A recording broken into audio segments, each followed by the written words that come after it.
یہ ہمیں لوگ کال کرتے ہیں, ہمارے پاس ریکارڈ موجود ہے, ان کے ٹیلی فون نمبر موجود ہے, ان کا نام موجود ہے, اور وہ کسی بھی ادارے میں آ کر, کسی بھی پلیٹ فارم پر آ کر اس بات کی گواہی دینے کے لیے تیار ہیں کہ یہ لوگ اس طرح کے ہیں. جی جی میں یہ کہنا چاہ رہی ہوں کہ ابھی آپ نے کہا کہ آپ اس کو جانتے تھے پہلے سے نا, یہ زنیرہ ماہم کو آپ پہلے سے ہی جانتے تھے کہ ان کا جو بھی کردار رہا.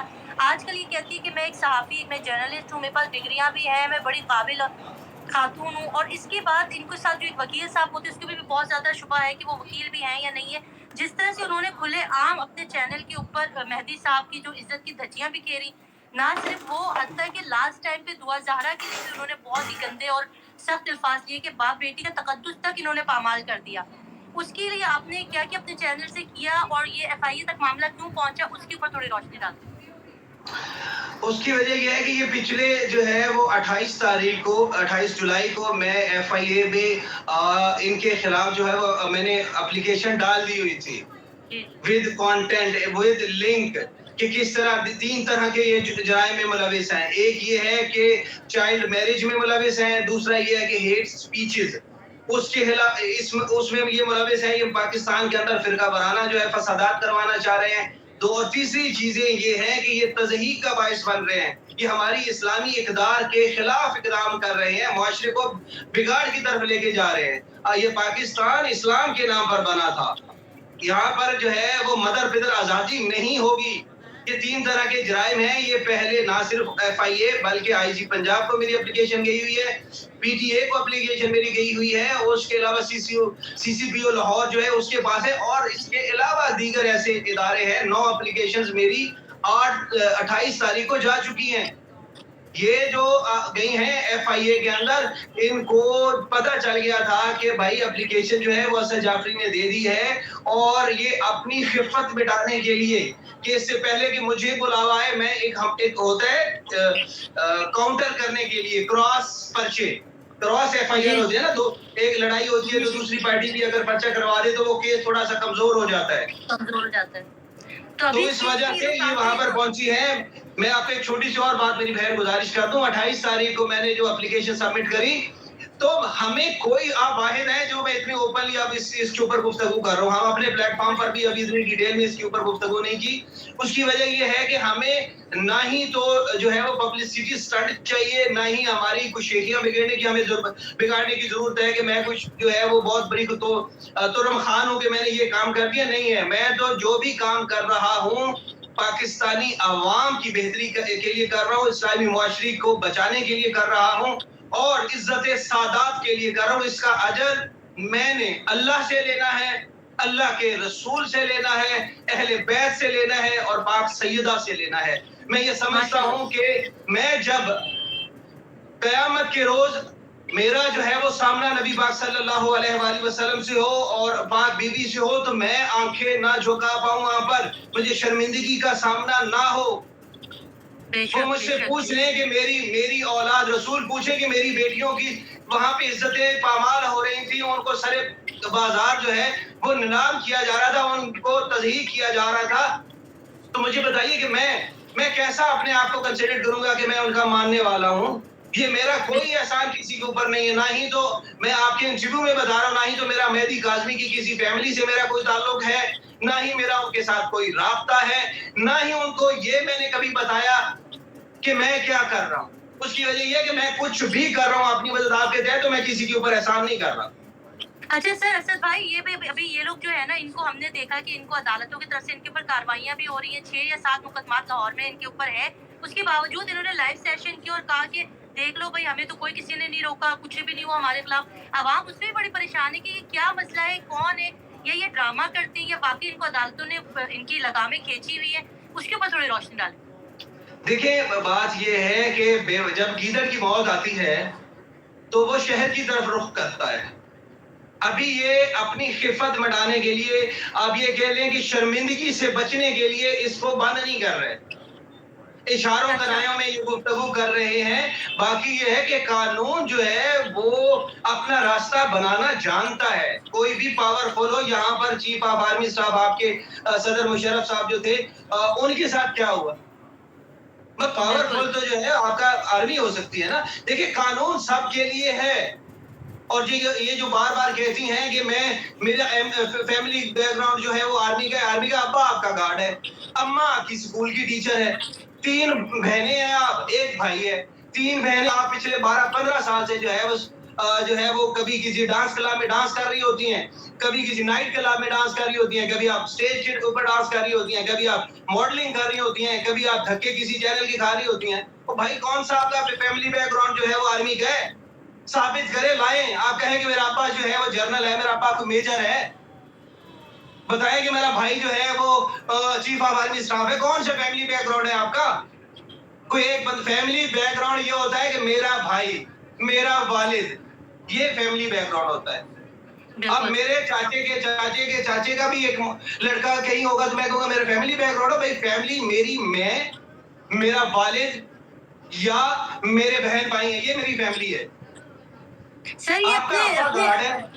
میری بات سنیں بھائی, بات یہ ہے کہ ہر بندے کو یہ کہہ رہی ہے کہ میرا فیملی بیک گراؤنڈ ہے. ابا آپ کا گارڈ ہے, اماں آپ کی چھٹی کلاس جو ہے نا اس کی اسکول ٹیچر تھی. اب آپ کہو کہ میری اماں لیکچرار ہے. بھئی لیکچرار آپ کو آپ کی جاہلیت کا اندازہ اس سے لگایا جا سکتا ہے کہ سکول میں لیکچرار نہیں ہوتے, سکول میں ٹیچر ہوتے ہیں. سر یہ تو لیکچرار کالج کے اندر ہوتے ہیں, یونیورسٹیز کے اندر ہوتے ہیں. بالکل سر, تو اس کے تو جھوٹ ایسے ہی ہے کہ آتی ہے رات میں سوتی ہے, حضرت ابلیس آتے ہیں اس کو کچھ بتاتے, صبح اٹھ کے کہتی ہے میرے ذرائع. جب نام لوگے بھائی ذرائعوں کے نام بتائیں کون سے ذرائع. شروع میں انہوں نے کہا کہ مہدی قاسمی صاحب کے خاندان کے افراد مجھے فون کر کے بتا رہے ہیں کہ یہ ایسے تھے ویسے تھے. جب انہوں نے قرآن پاک اٹھایا اپنی صفائی دینے کے لیے تو فوراً انہوں نے بھی قرآن پاک اٹھا لیا. اس قدر تو یہ ظرف کے گرے ہوئے لوگ ہیں, ان کے ظرف یہ گرے ہوئے جھوٹ تو ان کے منہ میں بھرے ہوئے. سر اب یہ ڈاکٹر نبیہ کا آپ کے پاس سلسلہ ہوا کہ آپ نے ایک ڈاکٹر نبیہ کو ڈھونڈا, اس سے بھی بڑی ان کو درد ہو گئی. ان کے پاس کون سے حقائق نکلے جو بڑی ان کی چیخیں نکلنا شروع ہو گئی ہیں, اور ڈاکٹر نبیہ کا نام تک یہ سننا برداشت نہیں کر رہی کہ جہاں پر بھی مجھے ڈاکٹر نبیہ نظر آئیں گے اس چینل کو بند کرواؤں گی. یہ اسٹیٹمنٹ کیوں آ رہے ہیں؟ اس کی ریزن یہ ہے کہ ڈاکٹر نبیہ, دیکھو, یاد ماضی عذاب ہے یا رب, یاد ماضی عذاب ہے یا رب, چھین لے حافظہ مجھ سے, وہ چھین لے حافظہ میرا. بات یہ ہے کہ آپ کے گزرے دن, ابھی تو آپ سستی شہرت آپ نے حاصل کر لی. جب آپ کے سٹرگلنگ کے ڈیز تھے ارلی, جب آپ میڈیا مین ہو رہے تو ہر بندے کے ترلے لے رہے تھے. ابھی تو ایک ڈاکٹر نبی آئی ہے جس نے اس کا کچا چٹا کھولا ہے تو اس کے پاؤں کے نیچے سے زمین نکل گئی ہے, اسے اندازہ ہی نہیں ہو رہا. وہ گھر میں بیٹھ کے بات نہیں کر رہی, وہ سوشل میڈیا کے اوپر بات کر رہی ہے. اس نے کو 5, 7, 10 سال سٹرگل کی ہے. لوگوں کو پتا ہے کتنی زیادہ اس نے جو ہے وہ دوسرے لفظوں میں کہہ لیں کہ کمپرومائز کیا ہے کام لینے کے لیے.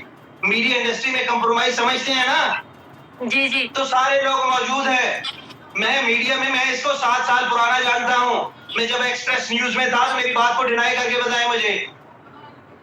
7 سال پہلے 2015-16 کی بات ہے کہ اس کے مجھے 3 دفعہ فون آئے. میں ایکسپریس میں پروڈیوسر تھا سیاسی تھیٹر کا, پولیٹیکل سٹائل شو, وسیع شاہ صاحب اس کو ہوسٹ کرتے تھے.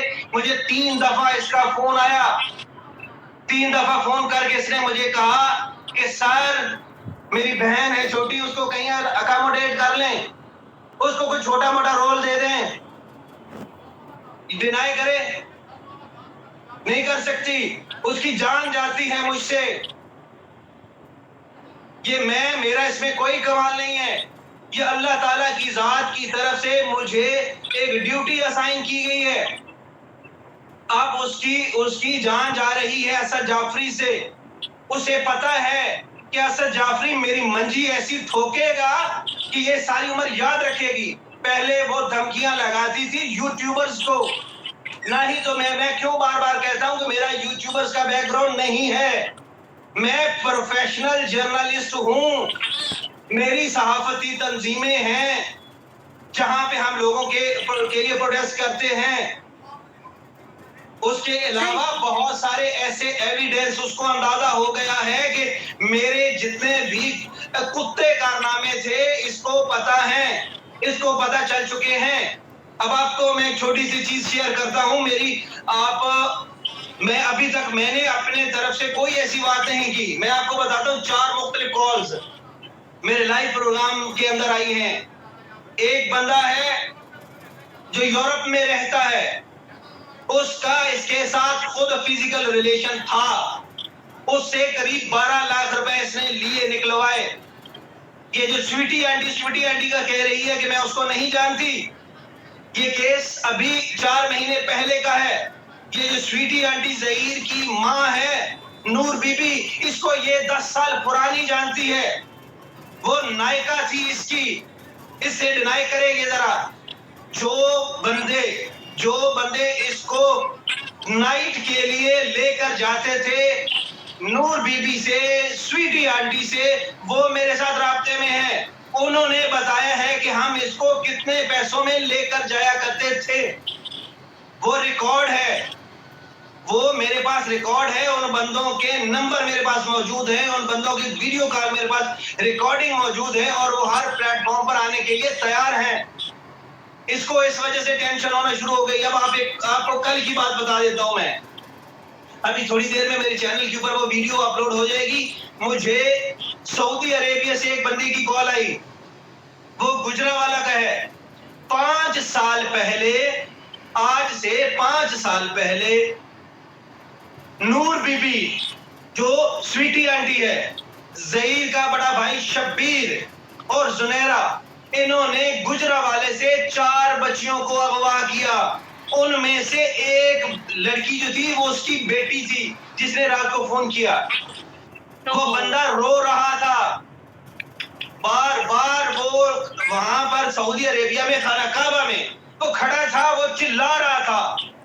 وہ کہہ رہا تھا کہ بھائی یہ میں اپنی بیٹی کی بات کر رہا ہوں, میں کسی کی بیٹی کی بات نہیں کر رہا, میں سنی سنائی بات نہیں کر رہا. میری ذاتی بیٹی, میرا نام نہ لیں, میری ذاتی بیٹی جو ہے انہوں نے جو ہے وہ اغوا کی. پنجاب یونیورسٹی کے اندر انہوں نے رکھا. چوتھے دن اس کا فیملی بیک گراؤنڈ وہ یہ تھا کہ وہ بندہ بذات خود فوجی تھا. وہ جہاں پر گجرانوالہ میں اس کی فیملی تھی, وہ بندہ سعودی عربیہ میں تھا. بہت سارے ایسے لوگ جو ہے وہ انوالو ہوئے. 4 دنوں کے بعد اس کی بچی کو ریکور کیا گیا. کہاں سے؟ پنجاب یونیورسٹی سے. کن سے؟ نور بی بی اور شبیر سے.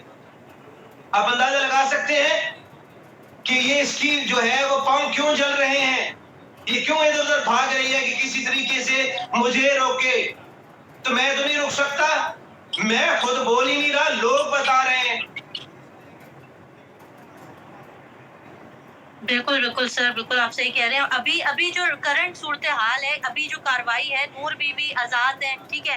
اچھا, وہ ملزمہ کے ساتھ جو گھر رینٹ پر دیا اور دکھایا کہ بڑا زبردست قسم کا گھر ہے, کوئی ایسی چیز نہیں ہے, ان کا کریکٹر بھی صاف ہے. ان کا شوہر جو ہے وہ سامنے کیوں نہیں آتا سر؟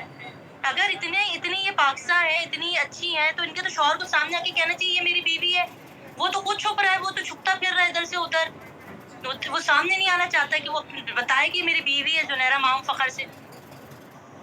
میں آپ کو بتاؤں, میری بہن جو اس کا شوہر ہے, جو میرے پاس کال ریکارڈ موجود ہے, میں اس کے ریفرنس کوڈ کر کے آپ کو بتاؤں. جو میرے پاس کالز آئی ہیں ان کا میں ریفرنس آپ کو کوڈ کر رہا ہوں. اس کی جو ساس ہے اس کا نام ہے گلاب آنٹی.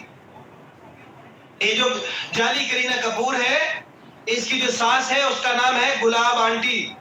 گلاب آنٹی لاہور کے اندر فیصل ٹاؤن تھانے کے اندر اس کے اوپر 2009 کے 3 نومبر 2009 میں ایک ایف آئی آر ہوئی تھی. وہ ایف آئی آر ہوئی تھی بچیاں سپلائی کرنے کی, کوٹھا چلانے کی, دھندا کرنے کی. اس کے بعد وہ امریکہ بھاگ گئی. وہ ہے اس جعلی کرینہ کپور کی ساس. اور وہ جو اس کا ہسبینڈ ہے جس کو وہ نہیں دکھاتی, وہ اس کی تصاویر ساری میرے پاس موجود ہیں. یہ میرے ساتھ اس کی 1.5 مہینہ پہلے بات ہوئی تو اس نے مجھے کہا کہ ابھی تو میں 24 سال کی ہوں, ابھی تو میں 24 سال کی ہوں اور 2 مہینے ہو گئے ہیں میری شادی کو. میرے پاس اس کا original NADRA verified I D card ہے جس میں 2015 کے اندر 2015 کے اندر اس کا آئی ڈی کارڈ جاری ہوا تھا. 2025 تک کے لیے 10 سال کا ہوتا ہے. 2015 میں جو اس کا آئی ڈی کارڈ بنا تھا اس پہ